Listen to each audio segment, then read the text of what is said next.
The Resident Evil franchise is one of the greatest video game horror series of all time. You've probably heard that 100 times, and for good reason. And with the latest release, Resident Evil 8, going under the subtitle Village, this same sentiment is kept. Originally announced back in June during the Sony State of Play where the PlayStation 5 was shown off, the game was set to be a direct follow-up to Resident Evil 7. Now my first reaction to this was, there already was a Resident Evil that took place in a village. My mind immediately went to Resident Evil 4 because I saw a village, but could you blame me? A remote village in a cold, isolated European area overlooked by a gothic castle and inhabited by what seems to be a cult-like society? The similarities don't stop there, but we'll have to save that for later. The game would be shrouded in mystery leading up to the release with little to no gameplay footage or information about the game being released. What is your goal in this village? How did you get here? And why did Chris kill your wife? Who are you? Who is she? I don't know. All we knew was that this was a direct follow-up to Resident Evil 7, and if I may go on a short discussion of that game, this is amazing. For the longest time, it was my opinion that the game was the last great survival horror game that wasn't a remake. The thing that made Resident Evil 7 such a great horror game was that it was actually scary. There were so many tense and horrific moments aided by its effective use of atmosphere and world building. Its unsettling sound design along with uncanny visuals added to the immersion, along with the fact that the main villains, the Baker family, were such an effective group of villains. They felt like people that could actually exist because, you know, this is America. It felt like there was just enough ammo to get by, and a majority of the game took place in a tight and claustrophobic areas such as a hallway in a house, which caused normal enemies that you wouldn't think twice about in a normal game such as Imps and Doom Eternal are now more of a threat. Speaking of which, Ethan Winters works really well as a playable protagonist, especially for a game like this. You're not some super soldier or ex-marine or even a police officer. You're just an average guy who probably has a standard 9 to 5 judging by the shoes. You don't run fast, you don't reload quickly. It's pretty reminiscent of the skills of the actual player. You also couldn't extend the FOV past 90 degrees, so all you 12-year-old PCMRs can extend to your safe space of 120 degrees. All of this made for the perfect survival horror experience. Alright, back to Resident Evil 8. For a while we knew nothing about this game until January of 2021 when a demo for the game would be released exclusively to the PS5. This kinda sucked because at the time nobody had a PS5. There were probably 10 people who actually had a PS5 and were actually using it to play games and not scalping it online to pay for their crippling meth addiction. To be fair, the developers of the game, Capcom, did the same thing with Resident Evil 7 and the PSVR back in late 2016, and I can't really argue with you there, but at least the PSVR wasn't as impossible to get back in the day. I was planning on playing this demo, but I sold my kidney for a 3080 instead of a PS5 so I could play the game on PC with something. So I was a bit salty that I couldn't actually play it, but oh well, I guess it's for the better so that I could stay spoiler free for when the actual game comes out. So we finally... Well, shit. Of course the internet's collective horniness had to make a vital part of the demo a meme, ruining my efforts of a spoiler-free experience. It's not that big of a deal and it's not that bothersome, but Lady Dimitrescu's reveal would have been way more impactful if it was seen first in the game rather than in a 4x3 low-quality 40p Instagram meme.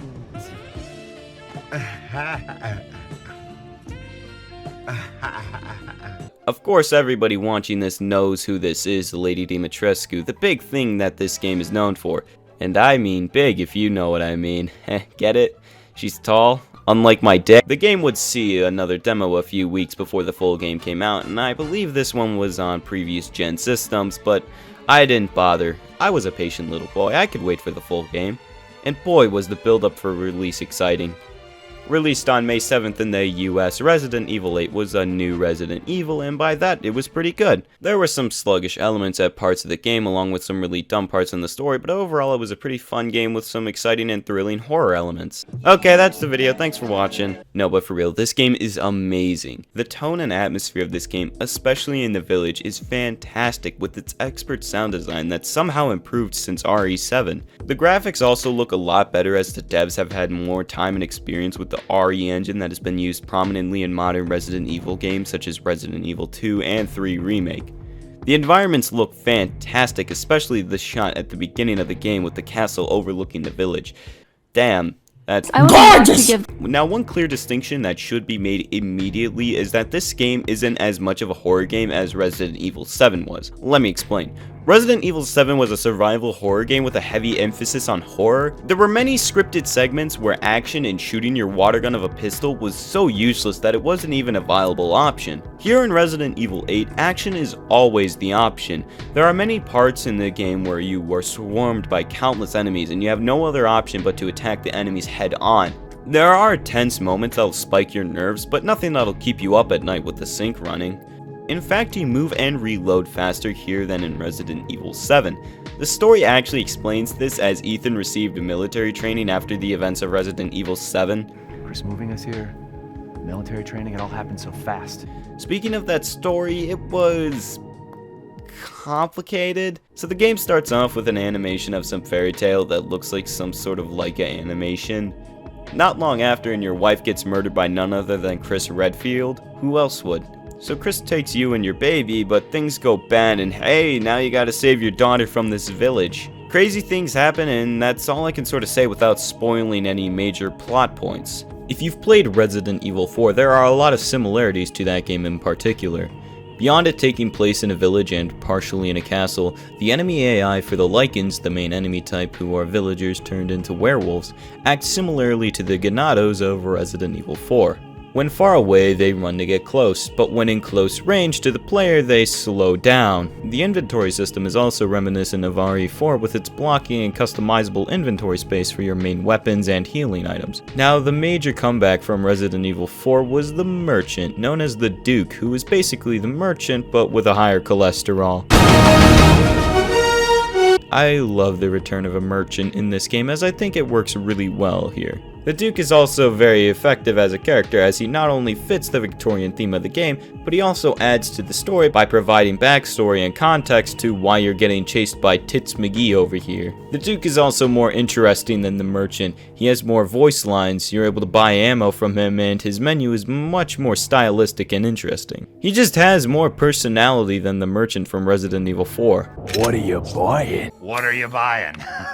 Just something an old friend of mine used to say. He said it! He said it! The game is structured around the village where you will be coming back to throughout the game, and its 4 areas surrounding it where the 4 bosses of the game are located. It works really well in having this interconnected map where you could get to any point without a single load screen. That's pretty neat, coming from the series where each door was a loading screen.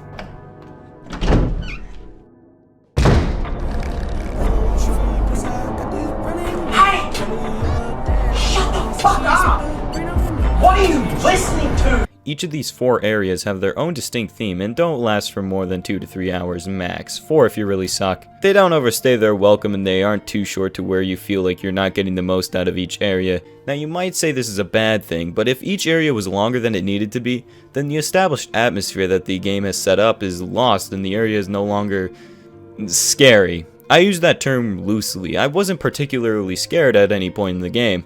And that's not even me being a big boy. I just didn't feel scared as I did when I was playing RE7. I can't speak for everyone, as horror is very subjective, where this game may have scared you while I might not have found it scary at all. I think the only area that went on too long was the factory. My god, did the factory suck. Every Resident Evil game ends in an industrial setting. RE4 did it, RE7 did it. The enemies here are just harder variants of previous enemies with weak points that are so in your face there should be a sign saying shoot here. The area killed the gothic theme that the rest of the game had established. I feel like this area could be put in any other Resident Evil game with a factory and it wouldn't make a difference. The enemy variety is quite limited and there's only about a handful of enemies. There are the Lycans, who are the main enemy type that you will find reoccurring throughout the village. There are also the standard zombies that move much slower and sway around like Joe Biden climbing upstairs. This makes them much harder to headshot. There are also variants that wear armor or carry different weapons. The bosses are also great. I won't spoil much, but most of them boil down to hit the obvious weak spot. A lot of these enemies require pinpoint accuracy. I played the game on PC with a mouse and keyboard and the game ran just fine. Like I said, I got a 3080. I've tried playing the game with a PS5 controller to see what it was like on the other side, and it was a much less favorable experience. Enemies felt harder to hit and they kept missing my shots and wasting ammo. This isn't even me promoting the PC Master Race. If you have a console, play the game on that and I think you'll be fine. Now, we all know what a majority of you are here for. You're here for the big mommy milkers, the double D surprise, the thick double bubble gum ass. My mom watches these videos. The meme queen herself, Lady Dimitrescu. With the little promotions that this game had, many people believed that she was going to be the big bad villain of this game. However, that's not the case. She's just a pawn to the main villain of the game who has her own load of problems. I'll get to that in a bit. Lady D is only in the game for about 2 hours, as that's about how long the castle section takes. She acts the same way as Mr. X from Resident Evil 2 Remake and Jack Baker from Resident Evil 7 as a character who's trying to hunt you down throughout the section. And when compared to Jack Baker, I'm gonna be honest here, Lady D is kind of a letdown. Except for one cutscene when you first meet her in the castle with the rest of her vampire daughters, the entire game, the only emotion she exerts is pissed off. She isn't charismatic like Jack Baker or menacing like Mr. X. You don't even see her for most of the section, as a majority of the castle is in tight crawl spaces she can't fit into. You will mostly encounter her 3 daughters who you end up killing by exposing them to sunlight. Her section felt like classic Resident Evil, which, don't get me wrong, is awesome. This huge Metroidvania style mansion where the more you explore, the more you unlock. But her section, gameplay-wise, is the best out of the 4, but she isn't the best out of the 4 villains that you encounter. No, that would be Heisenberg as the best villain of this game. This is Jack Baker, but with a massive hammer and a lot more pissed off. Every time he is on screen, he's a nut, reminding me of Trevor from GTA 5. Shut your damn hole! Yeah, fuck you, you high and mighty weasel! The other area you might hear being heavily praised is the dollhouse. Now this is more classic psychological horror like PT, or I hate to say it, but Five Nights at Freddy's. Five Nights at Freddy's. You have this area that you are traversing and doing puzzles in, but the more things you do, the creepier things get. Like I said, this area isn't particularly scary, but more or less tense would be the better word to use. I won't spoil it now, so if you actually do play the game, you can be the judge of that. Now, a lot of my heavy criticism and nitpicks are spoiler related, so I'm going to start discussing that. This is the obligatory spoiler warning. If you haven't played the game or are planning on it, I highly advise you click to the timestamp I have on screen. This game is best played completely unspoiled, so there's that. Now, my main nitpick with the game mostly relates to a few factors in the story that bog down its quality by a substantial margin. One being the main villain of the game, Mother Miranda. She is the whole reason your wife gets killed in the beginning of the game, because that wasn't your wife, that was her doppelganger. Okay, so far so good. The problem is, Chris doesn't explain why she gets killed. Later in the story, he and a few side characters admit that he shouldn't have. I know it's too late now, but we really should have told Ethan the plan. There wasn't time. And we didn't expect Miranda to act so soon. Even so, you should have told him. Yeah. Any logical human would want to explain what's going on as soon as possible, so it didn't make a lot of sense, but that's besides the point. Throughout the entire game, Mother Miranda is talked about and alluded to by every character you come across. They explain how she has these insane powers and how she's the savior of the village, but you never see her until the very end of the game. At that point, there's only like 10 minutes left of the game, and that 10 minutes is relegated to her boss fight. It's cool to read about her and make up your own inferences of what she might look like, but the game never delivers on these fronts. Another major problem with the story was after the Heisenberg fight, which was a bit off the deep end in and of itself, you finally get to play as Chris, and oh boy, all immersion and atmosphere that was built up is thrown out the window in favor of a slower Call of Duty shooter type. The section feels much more sluggish compared to Black Ops, where your movement is much faster. Not only that, but you're given an assault rifle, which gives you more power and less of a feeling that these monsters, the Lycans, pose much of a threat anymore. Just hold down the glorified win button known as mouse 1 and you'll be good to go. Thankfully, after this, we do return to Ethan, and we do get a big reveal that Ethan isn't entirely human. Turns out he's actually the mold from Resident Evil 7. This explains how he could be the punching bag of this series, but still be completely fine. He gets hooks through his knees and hands, he gets stabbed and shot with arrows countless times. He even gets his right hand completely cut off by Lady Dimitrescu and then puts it back on with no stitches or nothing, and it just works. When it first happened, I thought it was pretty stupid, but I guess it makes sense now. Of course, all I could think about during this section was, dude, she got fucked by asbestos. Resident Evil 8 is an amazing game and one you should definitely check out even if you're a newcomer to the series who hasn't played Resident Evil 7, which I also highly recommend. Resident Evil 8 isn't a horror horror game and shouldn't be seen as such. It's a tense and atmospheric survival shooter that deserves all the praise and hype it's received. It's without a doubt probably one of the best games in the series. There's a little bit of everything that made each prior game great embedded within itself. It's like a highlight reel of the best mechanics of the series in one game. If you are at all on the fence about this game, I strongly advise you get it even at full price. But if you aren't fully convinced, wait for a price drop or for it to go on sale, and then get it, because this is an amazing game that needs to be played. Shit, I never talked about the Mercenaries mode.